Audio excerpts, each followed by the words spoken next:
Welcome. Episode 13, y'all. This is Jersey episode.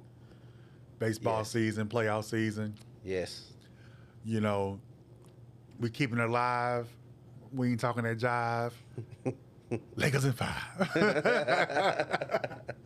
I hope so. It definitely has gotten a lot better since we got Luka, and that trade was long overdue. I've been saying get rid of Anthony Davis.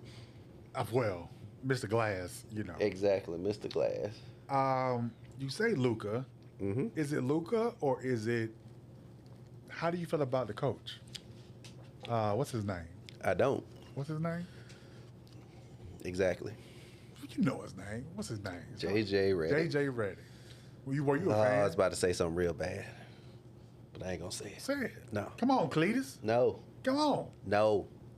Son, I'm not trying. Y'all see me popping these. I have a thing for Smarties and sweet tarts. Sweet tarts are delicious. What is it like? Who makes sweet tarts? Like what is the company behind sweet tarts? I mean, it's probably some sarsaparilla. I don't know. It doesn't say. Yeah, that's just like one of them classic candies from your childhood. But like kids today, do they even know? They even really mess with sweet tarts for real? Because we used to get them, you used to get them in the little packets where they look like aspirins. Well, so those are Smarties. Are those sweet tarts? Are those Smarties by Sweet Tarts, or? I don't know. It just says sweet tart. Are they sweet tarts? But they're so small that they call them Smarties. I don't know, but I used to take them and because I was a little fat kid. I used to take them and then I would put them in a cup and I would pour soda over them, and I would drink the soda and then eat the candy at the bottom. Mm-hmm. But I also was a kid. I would tell you this. I would, and this is just dumb. I would go into the kitchen. I would take a spoon and I would dip it in the sugar, and I would just eat sugar, and then I would always get caught because I was too stupid to just smooth it back over. So my grandmother would come and see this dent in the sugar. She would know. Sugar. Yeah, exactly. She would know that I had been in there, but I would just go randomly throughout the day and just get a spoon of sugar. Ferrero Candies, Chicago, Illinois, but a product of Mexico. A product of who? Mexico. Is this going to be tariffed? Oh. Yeah. Enjoy them now. Are they tariffed? Yeah, you're going to have to pay a lot more. You're not participating in the tariffs. You're not being very democratic, standing up for your country. So what does that mean for gas? And oil? Immediately, maybe not a lot. We should have enough in our own reserves to be okay for a while. Okay. Well, if he do it, but he reverses it and by the time this airs, who knows? Where will we? You're right. I got on my ATLiens Braves jersey. Yes, and I got my Kobe. He's a part of every episode anyway, but I thought it's interesting. We've never, I've never worn my Kobe jersey, so. I've had one Kobe jersey in my entire life. Well, I have. It was black. It was a black and gold one. Oh. And I ended up giving it to my nephew. And I never saw it again. Well, of course not. Well, in terms of I never saw him wear it. Yeah. And I've seen him wear a lot of things that I bought and given him. Mm-hmm. But I never saw that jersey again. Mm. I just wonder if somebody stole it from him or what happened to it. Mm. And I want to buy more Kobe jerseys, but I also can never find them in my size. Well, in full transparency, this is my first time wearing this one. Yeah. Yeah. Looks good. Yeah. My mother-in-law got me this. Your mother-in-law got you that. My mother-in-law got me this. And if you guys know, my mother-in-law is this tiny Jewish woman from Jersey. She's a badass. She's hilarious. She's a badass. But she got me this for Christmas. Do you think she's ever listened to an Outkast song? Absolutely. Really? Absolutely. Honestly, she has some strange affinity for, of all rappers, Eminem. I could see that. I don't. I could see that. I don't. I could. I could see that. Now, my father-in-law, he's one of the most interesting men in the world. He is a Dos Equis character. Very. He very much is Very. a Dos Equis man. But my mother-in-law, right, again, I do think she's listened to a few Outkast songs. But like, I wouldn't expect her to be like, I really like Eminem. Yeah. That's her guy. I can see that. That doesn't strike me as... Now, I don't know why. I can't articulate why that feels right to me, but it feels right to me. That makes sense. I can see her being an Eminem fan. Yeah, I don't see it. I can't see it. I don't understand it. Yeah. But we're talking about products. We're talking about, like, tariffs and whatnot. And we're not going to really get into tariffs because, like you said, it changes every other day. Yeah, every day. But in a sense, I don't know if folks can see. What are you drinking over there? You Me? can't see his drink, but I'm doing Sprite. you got today. a Sprite today. I got a Sprite as well. Sprite today. But before, you were all about Pepsi. I was. Now, you almost like Pepsi can kiss your ass. Right, because of the them falling back from their commitments to DEI. So it's not like a brand that I particularly want to be associated with, because I find their leadership to be lacking, it's a weird thing, because everybody falling over themselves over DEI, and we do work in this space, and a lot of the corporate companies and stuff, this is one of the things that I advise on. But like, if you're doing DEI the correct way, it's not it is inclusive. It's not exclusionary of anyone. Right. And so to have a company like Pepsi and some of these other ones completely just show a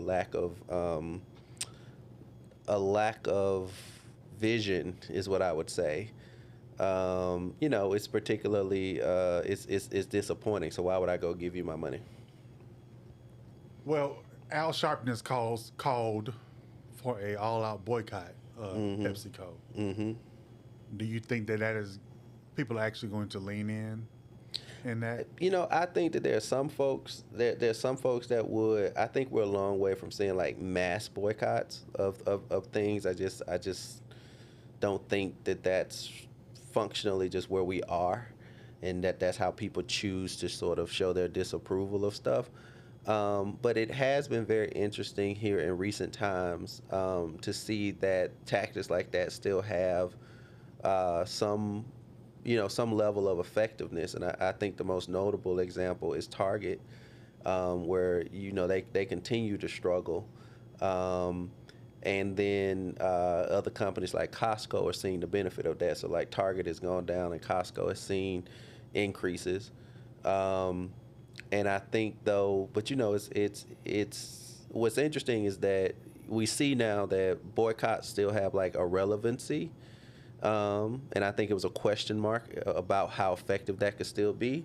But at the same time, you have disadvantages to boycotting that are still very much with us too, because in a Target situation, while yes, Target as a whole has taken a hit, you also have a number of small black-owned businesses who Target was their way to get their product out, and so now their sales are suffering. So, and I was just about to ask that question, right? Like, I mean, I think Target is probably synonymous for a lot of major. Tabitha Brown has a line at Target. Yep. A lot of hair care products are at Target, right? Like, apparel, kids' clothes. Yep. I mean, it's upwards of 20 to 30, 40 black entrepreneurs that have some stake in Target. So where Target has lost, a couple of billion right now in sales. Yeah. Right. Yeah. A lot of that goes to those black owned businesses.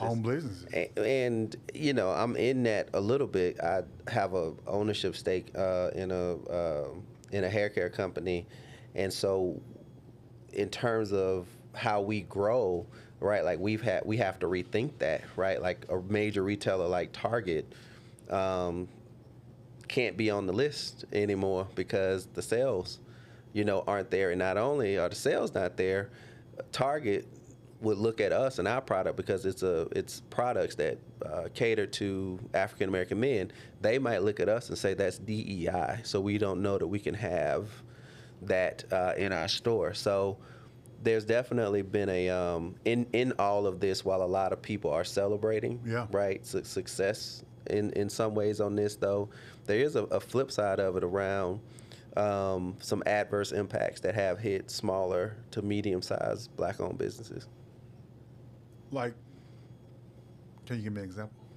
Well, we just did. Like, Tabitha Brown is one of them. Tabitha Brown, I think, spoke publicly about what she and kind of, bringing to the forefront for people, like, I understand that you're frustrated, but when you boycott a company like Target, like you're boycotting. You're also hurting your own. So let's rewind, right? Let's go back to the purpose of a boycott and how effective it can be, right? Mm-hmm. Most notably, the Montgomery Boys boycott that was a part of the Civil Rights Movement, and the impact that it had on insurance companies that didn't support the Montgomery Bus boycott, right?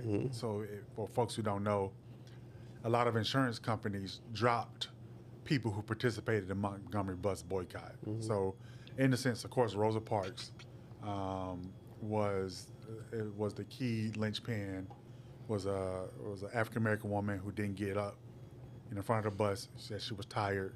She had just come from a day's work working at SCLC. Was it SCLC or the NAACP? I want to say it was SCLC. I think it was NAACP. Either way it goes, it was a black organization. Yeah. I mean, look it up.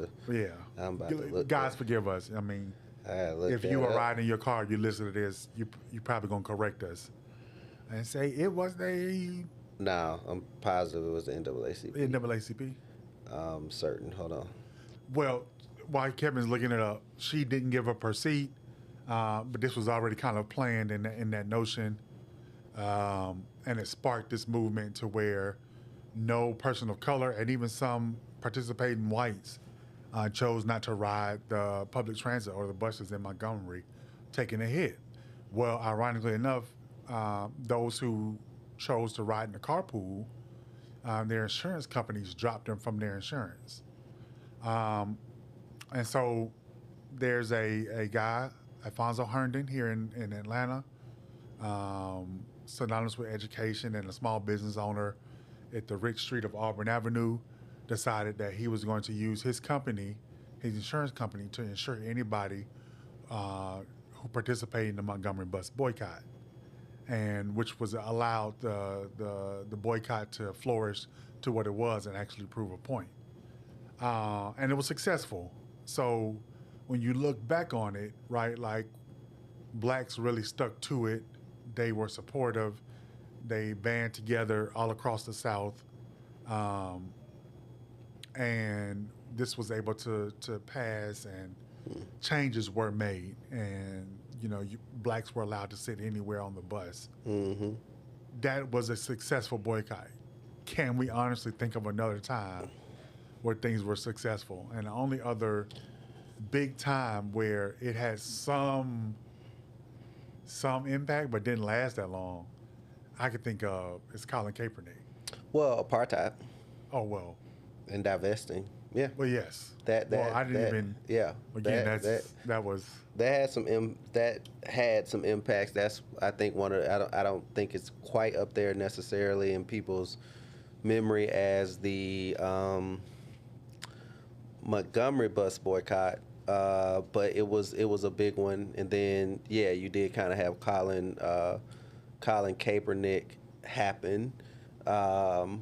I mean, there was senses of boycotting a restaurant because they, I think, there was stuff. I think, like I said, it's interesting because I feel like there was a period of time where when we wanted to look at political activism, this wasn't a tactic that people went to, and that really took hold.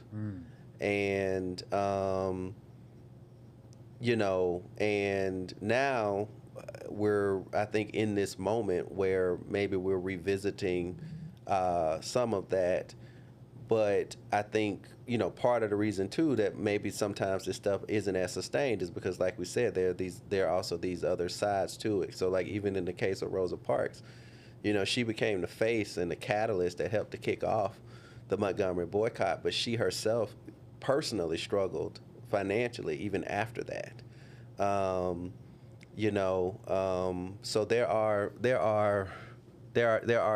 trade-offs, and Colin Kaepernick is another example too, where he ended up paying a financial cost too for boycott. I mean, he effectively lost millions, lost his career.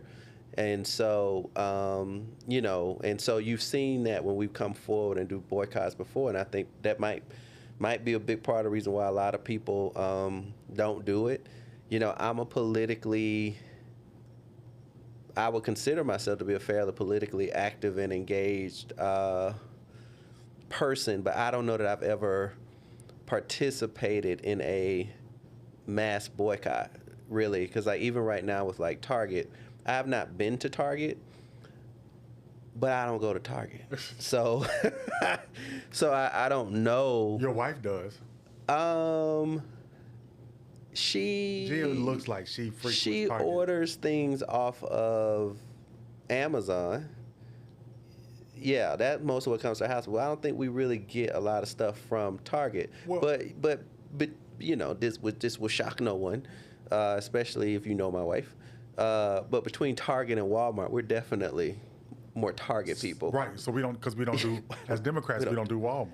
That ain't why. Why y'all? At least Walmart? That's why we don't do it. Huh? Why y'all don't do Walmart? It's not really our aesthetic. We just. Oh, y'all. Y'all too bougie.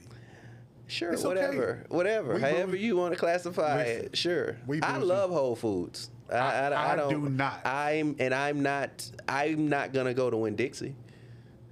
It depends on where that Winn-Dixie is. I ain't going to no Winn-Dixie. I'll frequent a Winn-Dixie. I won't even really do a Safeway. It depends. There's a Winn-Dixie in Jackson, Mississippi that boy, let me tell you, boy, that Winn-Dixie, that thing be jumping. But like my wife doesn't like Kroger. I'm with her on that. But I don't know when you got a good Publix right there why you would go to Kroger. No, I agree. But like Kroger offers deals and they have snacks. They have snacks. Big bag. But no, they have different types of snacks that I take with me for dialysis. Like Yeah, okay. Sometimes Publix just doesn't have the deals and they don't have the variety. Okay. Whole Foods, anything in Whole Foods is just the devil. Anything in Whole Foods is the devil. Snack-wise. What you mean? Why? Their meats, we're getting off topic. Okay. Yeah. Here's what I found. At the time, Parks led the youth division at the Montgomery branch of the NAACP. Yep, that's right. She said she heard anger over the lynching of 14-year-old Emmett Till and the failure to bring killers to justice inspired her to make her historic stand. Yeah. 4 days before the incident, Parks attended a meeting where she learned of the acquittal of Till's murders. Mm-hmm. This is what sparked her intentional act.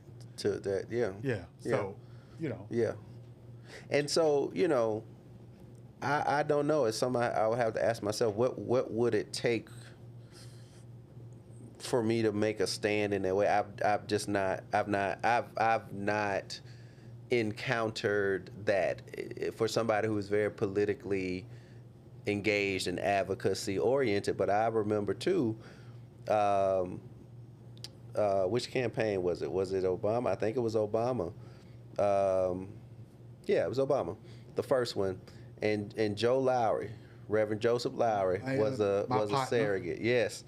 And I got to be with him for a few days and ride around with him and do some campaign events for him. What'd that feel like? And it was incredible because there would be times where it's just he and I in the car. Mm-hmm. And I'm just riding around with this legend, and he's just telling stories. And he's hilarious. And he is hilarious. But he talked to me about, he called them bedroom marchers.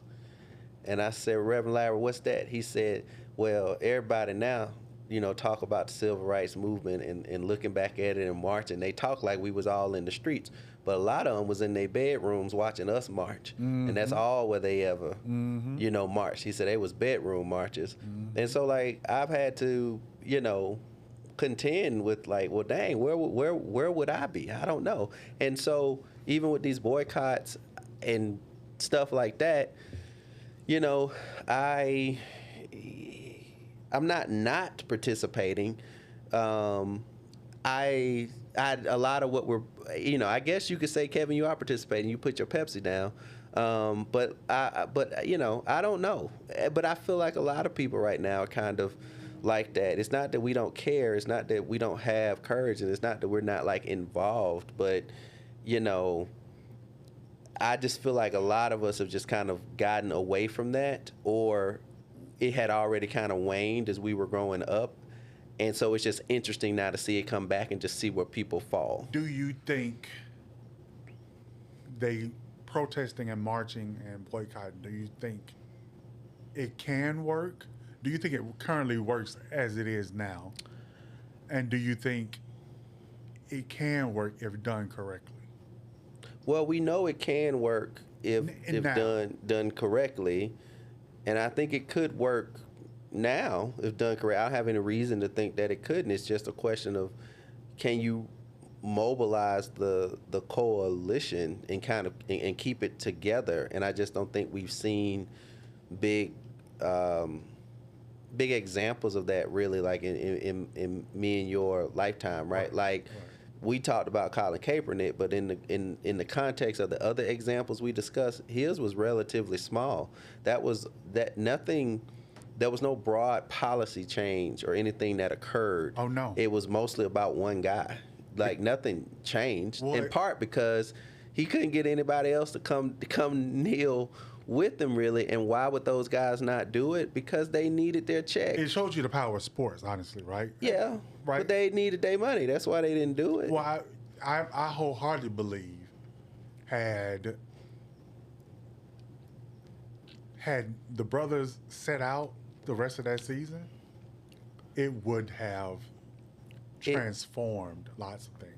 It would have, the same way we know why the Montgomery boycott was successful, right? The Montgomery boycott was successful not because, folks just said, you know what, we should stop treating these black people this way. We should let them ride the bus. No, the Montgomery boycott was successful because the bus system started going broke. Right. Because black folks wasn't spending their money on it. And because they were the ones who needed the ride. Yep, and if that had happened with the NFL, with Colin Kaepernick, right, you absolutely right. It would have broke them. They would have come to the table and done something, but those players, you got to also look at like the average salary of an NFL player. They're not like the guys in the NBA and what they make. Those dudes can't sit out a whole season. So when you see black people in Target and Walmart and stuff like that, that is because that's what's by their house, right? And it's affordable for them until the tariffs come. Correct. It's affordable for them. And so that is why they go. And I think all of that is a part of the reason why both boycotts are successful, the economics of it, or why they are successful. But it's also why the economics is also what can make them difficult to do in the first place. Right. So in this sense,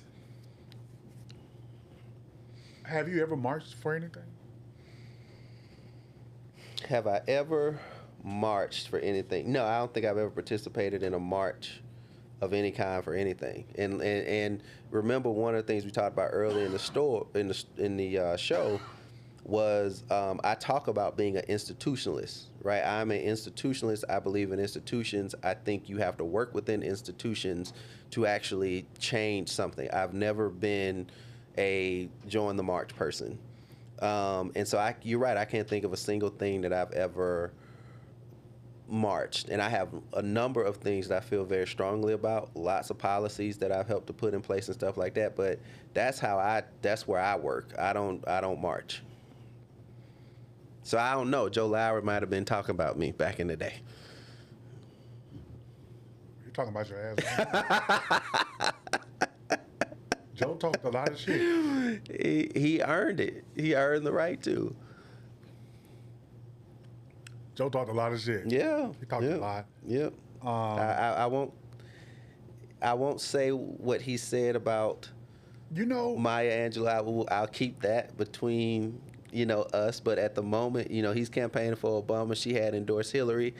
We were in Wake Forest, North Carolina. He may or may not have alluded to wanting to just try to pull up and share some feelings that he had. And needless to say, we were able to talk him out of that. But you're right. He didn't really give a damn. Anybody could get it.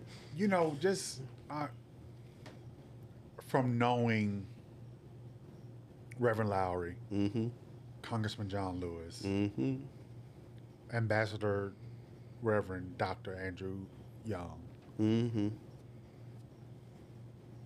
Zenona Clayton, from knowing our Jesse Jackson, right?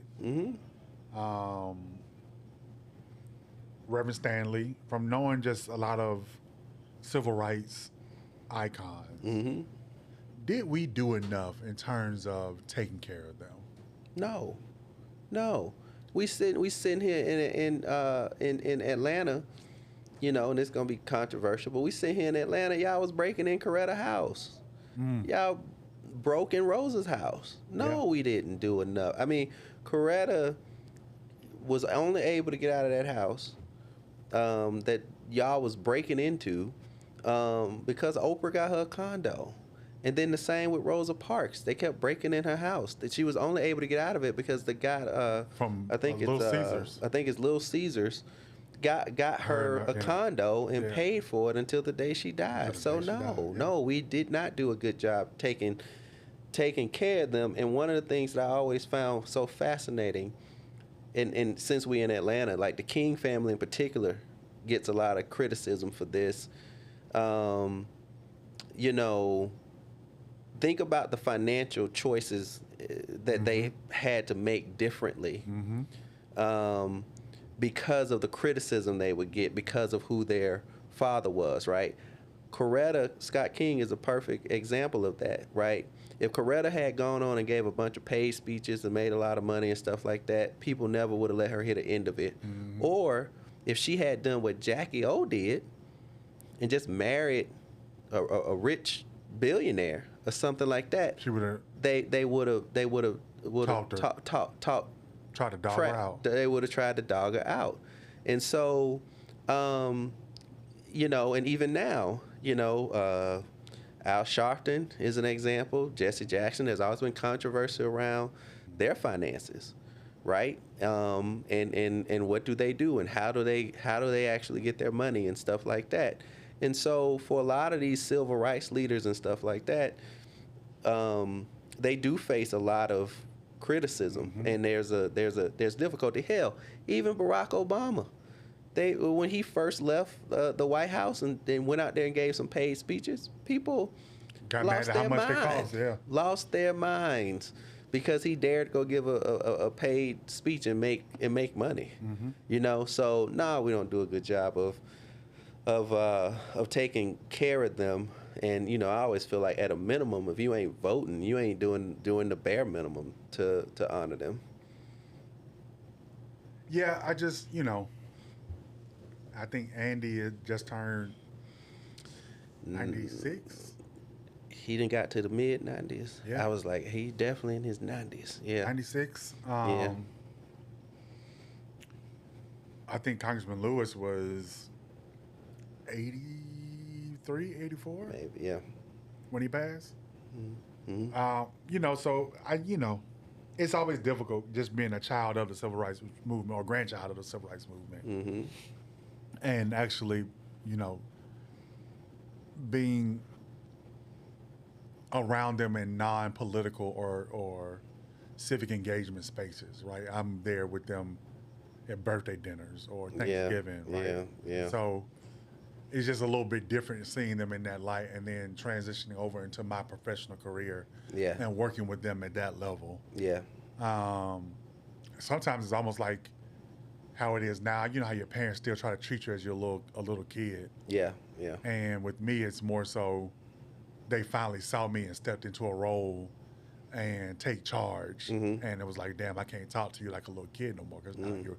And so just looking back, it's like, we definitely didn't do.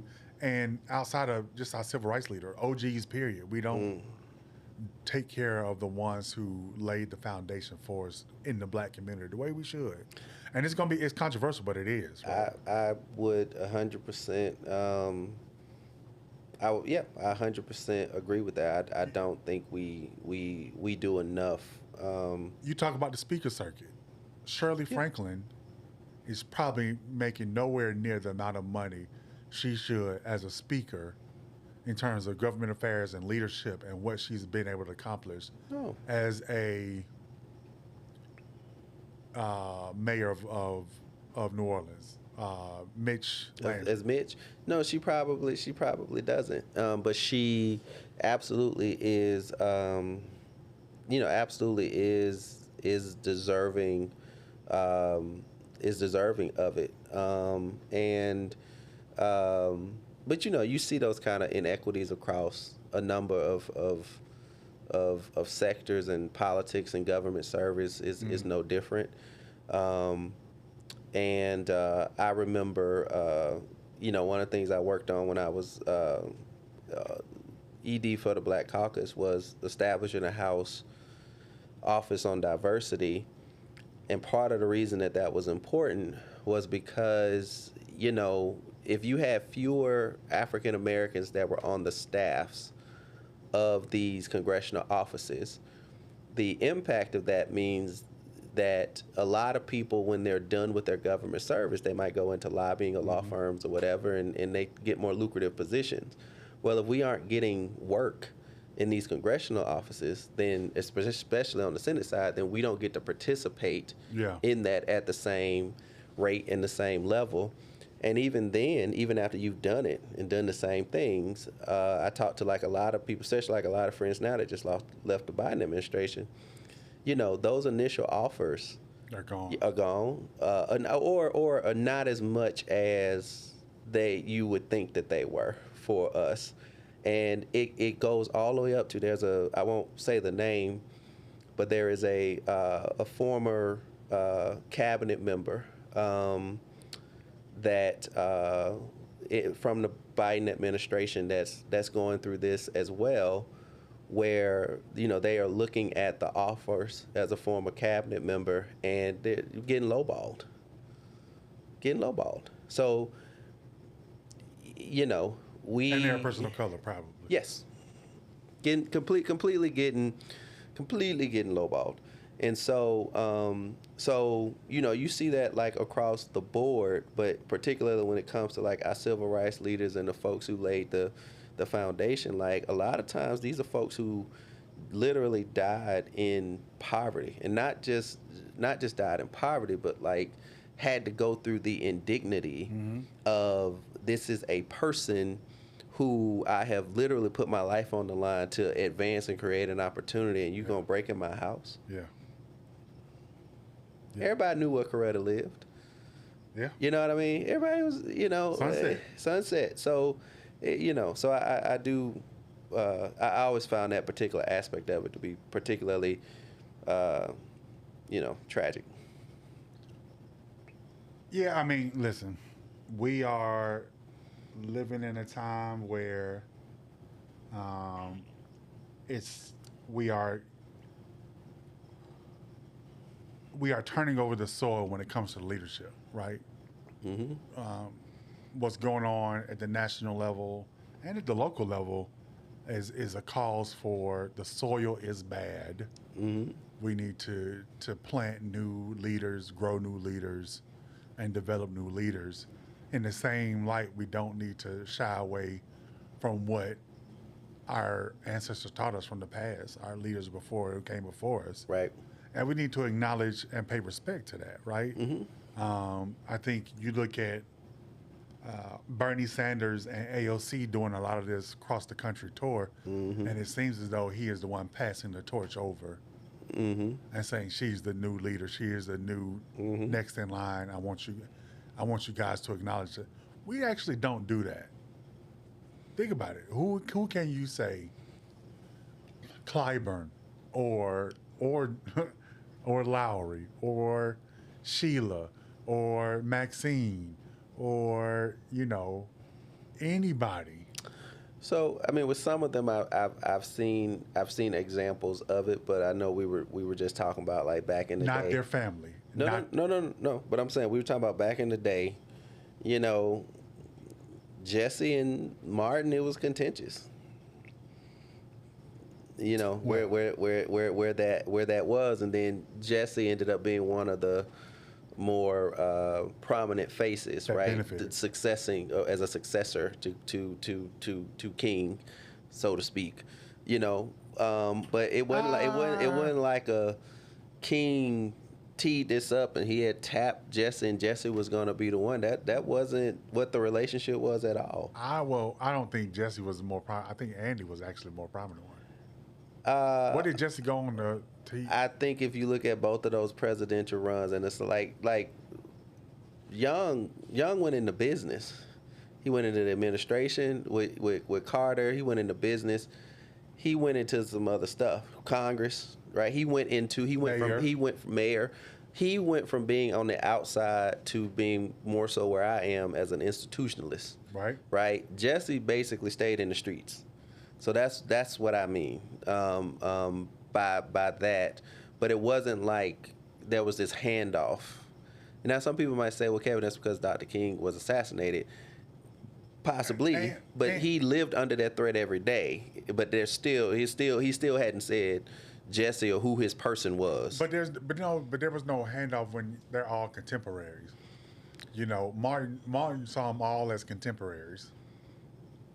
Maybe, but you had Abernathy, you had Hosea, right? You had like other.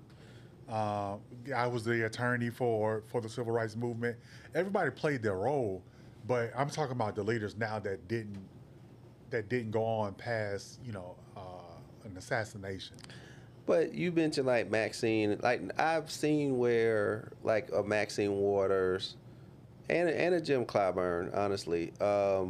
Where I have seen them pull like young members aside and kind of nurture and mentor and pour into them and make sure that they are ready. You see that even happening now with like Clyburn and Jeffries, like as an example, right? So like they do it. It's I think it's fair to say we don't do enough of it. Right. Right. But it's not true to say it never happens. It happens. There is Clyburn's Institute and the CBC. That's Thompson's. Clyburn has a one in South Carolina that he does in South Carolina. I thought that was the fish fry. No, I know there was an institute. No, he has a Clyburn Fellows program. Oh, okay, nice.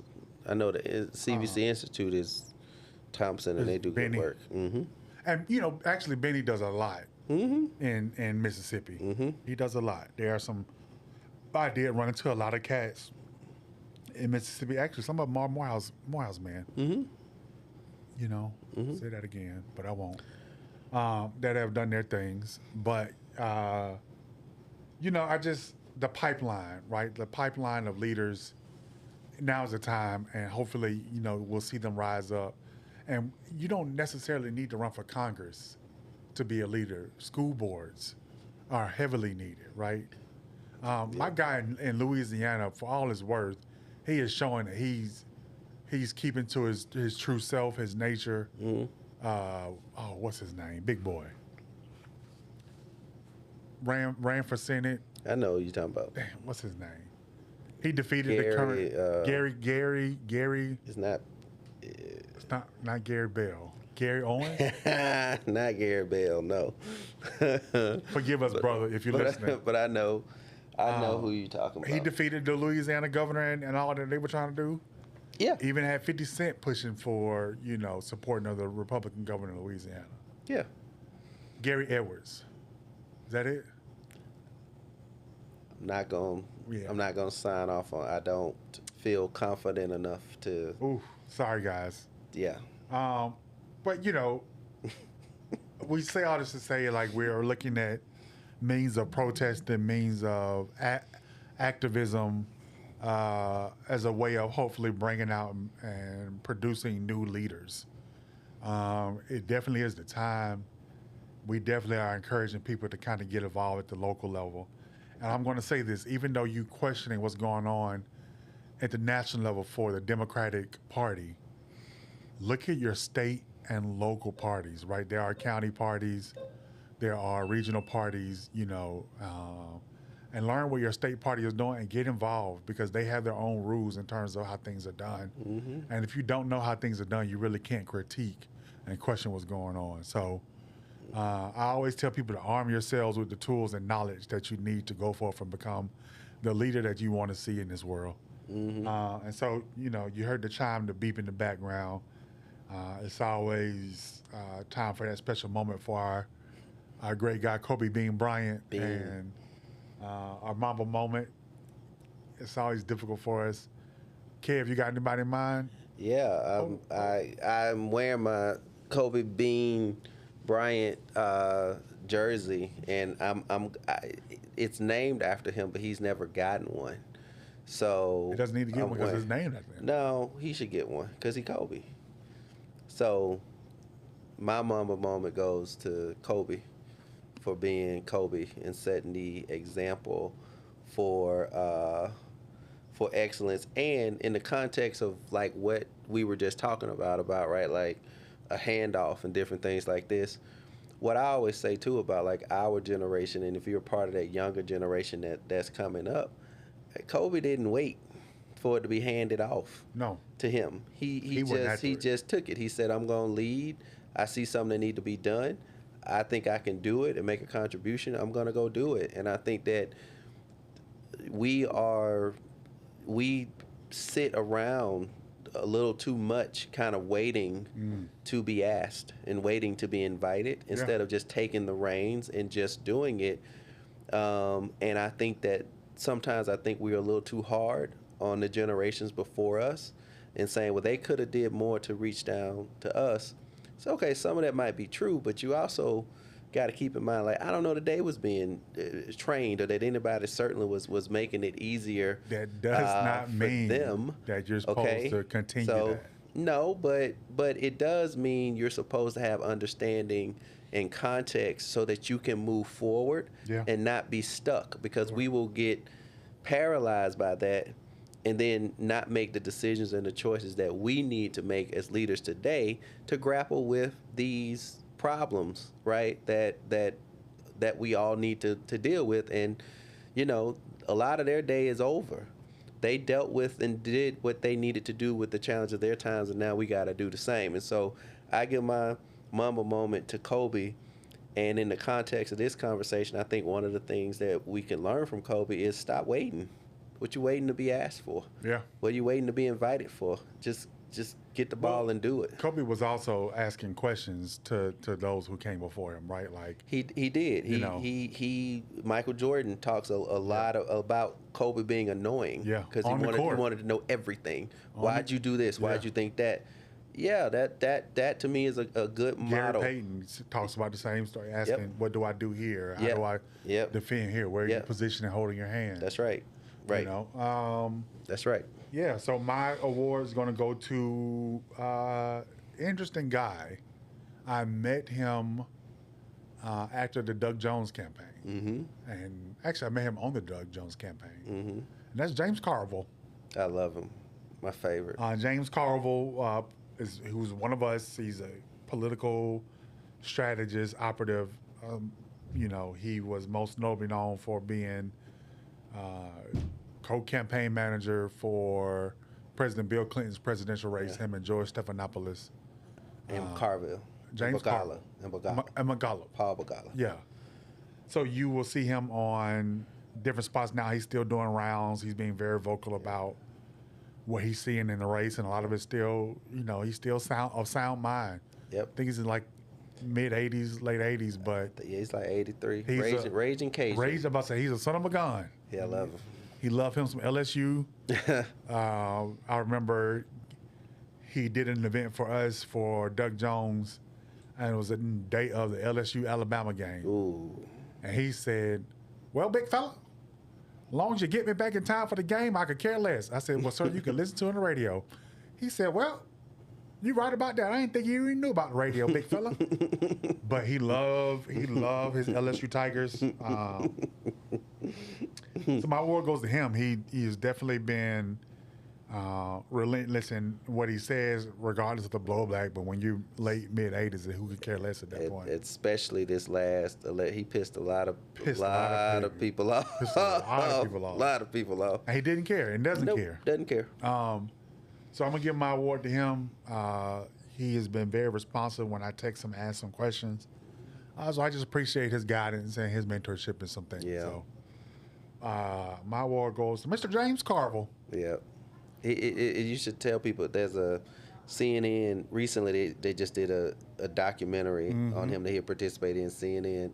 It was on CNN, and it's worth a watch. Worth a watch. Worth a watch. And the movie War Room. Iconic. You can catch it on Amazon, right? Yep. Classic. It just talks about them on the Clinton race. Yeah. So yep. Check it out. But until then, this is Big Rich. Kevin Harris. And we appreciate y'all for listening and joining in. Please subscribe, pass on to your friends. This is the Southern Comfort Podcast. Much love. Peace. Bye.